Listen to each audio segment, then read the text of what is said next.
Hi. The poem is titled Sneezing versus Crying. Explosive saliva claims the focus of the duality. Either way, the momentum fails to shift from spasm to spaciousness. A loose breath at the back of the throat stretches, already identified as either sneezing or crying. A salty mucus deviates and projects itself outward. A sad sneeze happens once, while a good cry happens exactly when it should. A weighty emptiness meets a purging of weights.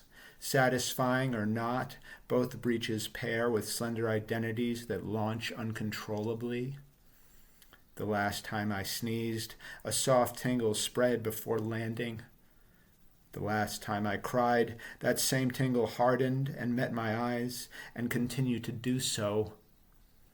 An abrupt ending happens inside a skipped scream as the heart opens where the mouth closes. Tasted on the tongue is the salty sting, the swallowed sneeze that concludes the crying. The dry onset of the hard breath that cracks like a sighing drumbeat that says, "It's all over, it's all over."